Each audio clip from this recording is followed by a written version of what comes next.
அனைவருக்கும் வணக்கம். இன்றைக்கி நம்ம பார்க்க போகிறது முக்கோணம் மற்றும் முக்கோணத்துடைய பண்புகள். ஒரு முக்கோணம் அப்படின்னா என்ன அப்படின்னா, 3 பக்கங்களை கொண்ட மூடி அமைப்பிற்கு முக்கோணம் அப்படின்னு பேர். ஒரு முக்கோணத்தை நம்ம எடுத்துக்கிட்டோம் அப்படின்னா, அந்த முக்கோணத்துக்கு 3 பக்கங்கள் இருக்கும், 3 கோணங்கள் இருக்கும், 3 உச்சிகள் இருக்கும். இதுதான் ஒரு முக்கோணத்துடைய அமைப்பு. இப்போ இந்த முக்கோணத்துடைய வகைகள் பார்க்கலாம். ஒரு முக்கோணத்தை நம்ம பக்கங்களின் அடிப்படையில் 3 வகையாகவும் கோணங்களின் அடிப்படையில் 3 வகையாகவும் பிரிக்கிறோம். பக்கங்களின் அடிப்படையில் அப்படின்னு பார்த்தோம் அப்படின்னா, ஒரு முக்கோணத்துடைய 3 பக்கங்களும் சமமாக இருக்குது அப்படின்னா அதை சமபக்க முக்கோணம் அப்படின்னு சொல்கிறோம். அதுவே ஒரு முக்கோணத்துடைய 3 பக்கங்களில் 2 பக்கங்கள் சமமாக இருக்குது, மற்றொரு பக்கம் சமம் இல்லாமல் இருக்குது அப்படின்னா அதை இருசமபக்க முக்கோணம் அப்படின்னு சொல்கிறோம். அதே ஒரு முக்கோணத்தில் 3 பக்கங்களுமே வேறு வேறு அளவுகளாக இருக்குது, சமம் இல்லாமல் இருக்குது அப்படின்னா அதை அசமபக்க முக்கோணம் அப்படின்னு சொல்கிறோம். அப்போ ஒரு முக்கோணத்தை பக்கங்களின் அடிப்படையில் சமபக்க முக்கோணம், இருசமபக்க முக்கோணம், அசமபக்க முக்கோணம் அப்படின்னு 3ஆக வகைப்படுத்துகிறோம். அதே மாதிரி ஒரு முக்கோணத்தை கோணங்களின் அடிப்படையிலும் 3ஆக வகைப்படுத்த முடியும். ஒரு முக்கோணத்துடைய 3 கோணங்களும் குறுங்கோணமாக இருக்குது, அதாவது 90 டிகிரிக்கு குறைவாக இருக்குது அப்படின்னா அந்த முக்கோணத்தை குறுங்கோண முக்கோணம்னு சொல்கிறோம்.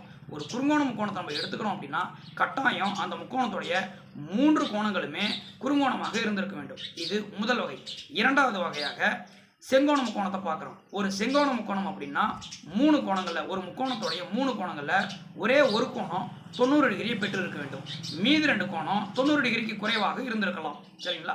அப்போ ஒரு செங்கோண முக்கோணம் அப்படின்னா 3 கோணங்களில் ஒரு கோணம் செங்கோணமாக இருந்திருக்க வேண்டும். அடுத்து நம்ம பார்க்குறது விரிகோண முக்கோணம்.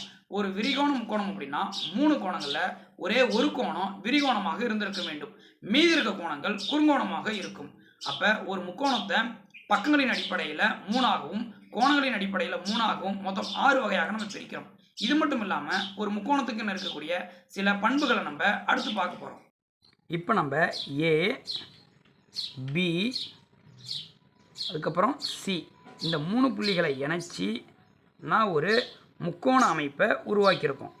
இப்போ இந்த முக்கோணங்கள் எந்த வகை முக்கோணங்களாக இருக்குது, அதாவது சமபக்க முக்கோணமா இல்லை இரு சமபக்க முக்கோணமா இல்லை அசமபக்க முக்கோணமான்னு பார்க்கலாம். அப்படின்னா எந்தெந்த பக்கங்கள் சமமாக இருக்குதுன்னு செக் பண்ணலாம். இப்போ நான் ஏசி அப்படிங்கிற பக்கம் இந்த பிசிங்கிற பக்கத்து கூட சமமாக இருக்குதான்னு பார்க்குறோம். ஆமாம், சமமாக இருக்குது. அப்போ ஏசிங்கிற பக்கமும் பிசிங்கிற பக்கமும் சமம். இப்போ 2 பக்கங்கள் சமமாக இருக்குது. 3வது பக்கத்தையும் செக் பண்ணி பார்த்துடலாம். இப்போ இந்த பிசி அப்படிங்கிற பக்கத்தை எடுத்துகிட்டு போய் ஏபி கூட வச்சு பார்க்குறேன், இதுவும் சமமாக இருக்குது. அப்போ இந்த முக்கோணம், அதாவது ஏபிசி அப்படிங்கிற இந்த முக்கோணம் ஒரு சமபக்க முக்கோணமாக இருக்குது. இந்த சமபக்க முக்கோணத்தை நம்ம உருவாக்கினதுக்கு அப்புறமேலே இதில் என்னென்ன பண்புகள்லாம் வருதுன்னு பாருங்கள். ஒரு சமபக்க முக்கோணத்துடைய 3 கோணங்களையும் நம்ம இப்போ அளந்து பார்க்கலாம். இப்போ முதலாக நான் பியோட கோணத்தை அளந்து பார்க்குறேன். எவ்வளோ இருக்குது அப்படின்னா 60 டிகிரி வருது. இப்போ அடுத்தது நம்ம சிங்கிற புள்ளியோடைய கோணத்தை அளந்து பார்க்குறோம். இங்கேயும் நமக்கு 60 டிகிரி தான் வருது. அடுத்து நம்ம ஏங்கிற பக்கத்தோடைய கோணத்தை அளந்து பார்க்குறோம்.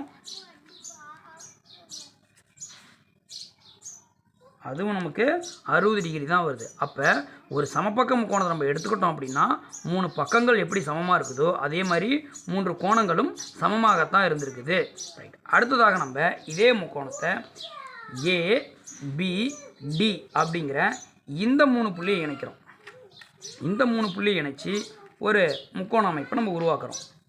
இப்போ இது எந்த வகை முக்கோணத்தில் வருதுன்னு பார்க்கணும் அப்படின்னா எந்தெந்த பக்கங்கள் சமமாக இருக்குதுன்னு பார்க்குறோம். இப்போ நான் ஏடி அப்படிங்கிற இந்த அளவை கொண்டு போய் பிடி கூட வச்சு பார்க்குறேன், சமமாக பொருந்துது. அப்போ 2 பக்கங்கள் சமமாக இருக்குது. ஒருவேளை 3வது பக்கமும் சமமாகதான்னு பார்க்கலாம். பிடி அப்படிங்கிற பக்கத்தை கொண்டு போய் இந்த ஏபி கூட வச்சோம் அப்படின்னா சமமாக இல்லை, இன்னும் இங்கே இவ்வளோ தூரம் நமக்கு இடம் இருக்குது. அப்போ இந்த முக்கோணத்தில், அதாவது ஏபிடி அப்படிங்கிற இந்த முக்கோணத்தில் 2 பக்கங்கள் நமக்கு சமமாக இருக்குது. 2 பக்கங்கள் சமமாக இருந்துச்சு அப்படின்னா அது ஒரு இருசமபக்க முக்கோணம். சரி, ஒரு இருசமபக்க முக்கோணத்தில் இருக்கக்கூடிய கோண அளவுகளை அளந்து பார்க்கலாம், எப்படி இருக்குதுன்னு பார்க்கலாம். ஃபஸ்ட்டு நான் ஏவோட கோணத்தை அளந்து பார்க்குறேன் அப்படின்னா எனக்கு 30 டிகிரி வருது. பிங்கிற கோணத்தை அளந்து பார்க்கலாம். பிங்கிற புள்ளியில் இருக்கிற கோணத்தை அளந்து பார்த்தாலும் 30 டிகிரி வருது. இதுவே நம்ம இந்த டிங்கிற புள்ளியில் இருக்கிறக்கூடிய கோணத்தை அளந்து பார்த்தா நமக்கு 120 டிகிரி வருது. அப்போ 2 கோணங்கள் சமமாக இருக்குது. இருசமபக்க முக்கோணத்தை நம்ம எடுத்துக்கிட்டோம் அப்படின்னா 2 பக்கங்கள் சமமாகவும் 3வது பக்கம் சமம் இல்லாமலும் கிடைச்சிருக்குது.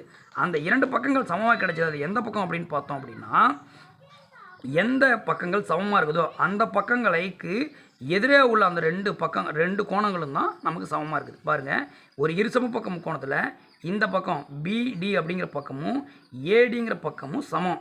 அந்த ரெண்டு பக்கத்துக்கும் எதிரே உள்ள கோணமான பி மற்றும் ஏங்கிற கோணங்கள் நமக்கு சமமாக வந்திருக்குது. அடுத்ததாக ஏடிஇ இந்த 3 புள்ளியை இணைச்சி நான் ஒரு முக்கோண அமைப்பை உருவாக்குறேன். இப்போ இது என்ன வகையான முக்கோணமாக இருக்குதுன்னு பார்ப்போம். இப்போ நான் ஏஇ அப்படிங்கிற இந்த புள்ளியை ஏஇங்கிற இந்த புள்ளியை கொண்டு போய் டி கூட வச்சு பார்க்குறேன். பாருங்கள், கரெக்டாக பொருந்தலை. இன்னும் சிறிய அளவுகள் எனக்கு தேவைப்படுது. அப்போ ஏஇங்கிற பக்கமும் ஈடிங்கிற பக்கமும் சமமாக இல்லை. சரி, இப்போ நான் ஈடிங்கிற பக்கத்தை எடுத்துக்குவோம். இந்த ஈடிங்கிற பக்கம் ஏ கூட வச்சு பார்த்தா அப்பவும் சமமாக இல்லை. இந்த முக்கோணத்தில் 3 பக்கங்களுமே சமம் இல்லாமல் இருக்குது. அப்படின்னா இந்த முக்கோணத்தோடைய பேர் அசமபக்க முக்கோணம். சரி, ஒரு அசமபக்க முக்கோணத்தோடைய கோண அளவுகள்லாம் அளந்து பார்க்கலாம், எவ்வளோ வருதுன்னு பார்க்கலாம். இப்போ ஏங்கிற புள்ளி அளந்து பார்த்தோம் அப்படின்னா எனக்கு 50 டிகிரி வந்திருக்குது. இதுவே டிங்கிற புள்ளி அளந்து பார்த்தா 40 டிகிரி வருது. ஏங்கிற புள்ளி 50 டிகிரி, டிங்கிற புள்ளி 40 டிகிரி. சரி, இப்போ ஈங்கிற புள்ளி அளந்து பார்க்கலாம், அது எவ்வளோ கோணம் வருதுன்னு பார்க்கலாம். அது 90 டிகிரி வருது. அப்போ இங்கே 50 டிகிரி, இங்கே 40 டிகிரி, இங்கே 90 டிகிரி. ஒரு அசமபக்க முக்கோணத்தில் அனைத்து கோணங்களும் சமமின்மையாக கிடைக்குது. இப்போ நம்ம முக்கோணத்தோட சமநின்மை பண்பை பார்க்குறோம். முக்கோணத்தோட சமநின்மை பண்பு என்ன சொல்ல வருது அப்படின்னா, முக்கோணத்தோடைய ஏதேனும் 2 பக்கங்களோட கூடுதல் மற்ற 3வது பக்கத்தை விட அதிகமாக இருக்கும். இப்போ நான் உதாரணத்துக்கு இந்த பக்கத்தையும் எடுத்து கூட்டுறேன்னு வச்சுக்கோங்க. அது 3வது பக்கத்தை விட அதிகமாக வருதான்னு பாருங்கள். இப்போ இந்த அளவையும் எடுத்துக்கிட்டு 3வது பக்கத்தில் வச்சு பார்த்தோம் அப்படின்னா பெருசாகத்தான் இருக்குது. அப்போ கரெக்டாக இருக்குது. சமநின்மை பண்பு 1 என்ன சொல்லுது அப்படின்னா, முக்கோணத்தின் 2 பக்கங்களின் கூடுதல் 3வது பக்கத்தை விட அதிகமாக இருக்கும். அது சரியாக தான் இப்போ நம்ம பார்த்துட்டோம். இதுவே சமநின்மை பண்பு இன்னொன்று என்ன சொல்லுது அப்படின்னா, முக்கோணத்தின் 2 பக்கங்களுக்கு இடையேயான வித்தியாசம் 2 பக்கங்களை மைனஸ் பண்ணிட்டோம் அப்படின்னா கிடைச்ச ஆன்சர் 3வது பக்கத்தை விட குறைவாக இருக்கும். அதாவது 2 பக்கங்களுக்கு இடையேயான வித்தியாசம் 3வது பக்கத்தை விட குறைவாக இருக்கும். இப்போ நான் இந்த பக்கத்தையும் மைனஸ் பண்ணிடுறேன்.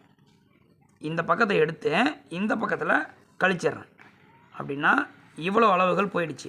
மீதி இருக்கிறது இந்த அளவுகள் தான் இருக்குது. இந்த அளவு இந்த 3வது பக்கத்தை விட குறைவாக இருக்குதா இல்லை அதிகமாக இருக்கான்னு பாருங்கள். குறைவாக தான் இருக்குது. அப்போ சமநின்மை பண்பு 2 என்ன சொல்லுது அப்படின்னா, முக்கோணத்தின் ஏதேனும் 2 பக்கங்களுக்கு இடையேயான வித்தியாசம் 3வது பக்கத்தை விட குறைவாக இருக்கும் அப்படின்னு சொல்லுது. இப்போ நம்ம முக்கோணத்தோடைய வெளிக்கோண பண்பு பார்க்குறோம். வெளிக்கோண பண்பு அப்படின்னா என்னென்னா, இந்த முக்கோணத்தில் ஏதாவது ஒரு கோணத்தோடைய வெளிக்கோணம் எவ்வளோன்னு பாருங்கள். வெளிக்கோணம் எவ்வளோ இருக்குது அப்படின்னா, இங்கேருந்து பார்த்துட்டு வாங்க, 150 டிகிரி காட்டுது. இந்த 150 டிகிரி எதற்கு சமமாக இருக்கும் அப்படின்னா, உள்ளார இருக்கக்கூடிய மற்ற இந்த வெளிக்கோணத்திற்கு எதிரே உள்ள இந்த 2 கோணத்தோடைய கூடுதலுக்கு சமமாக இருக்கும். பாருங்கள், இது 150 டிகிரி இருக்குங்களா, இது பாருங்கள், இது ஒரு 30 டிகிரி வந்திருக்குது. இது எவ்வளோ இருக்குன்னு பாருங்கள், இது ஒரு 120 டிகிரி வருது. அப்போ இது 120 டிகிரி, இது 30 டிகிரி. இந்த 2 கோணத்தோடைய கூடுதல் இதோடைய வெளிக்கோணமான இந்த 150 டிகிரிக்கு சமமாக இருக்குது.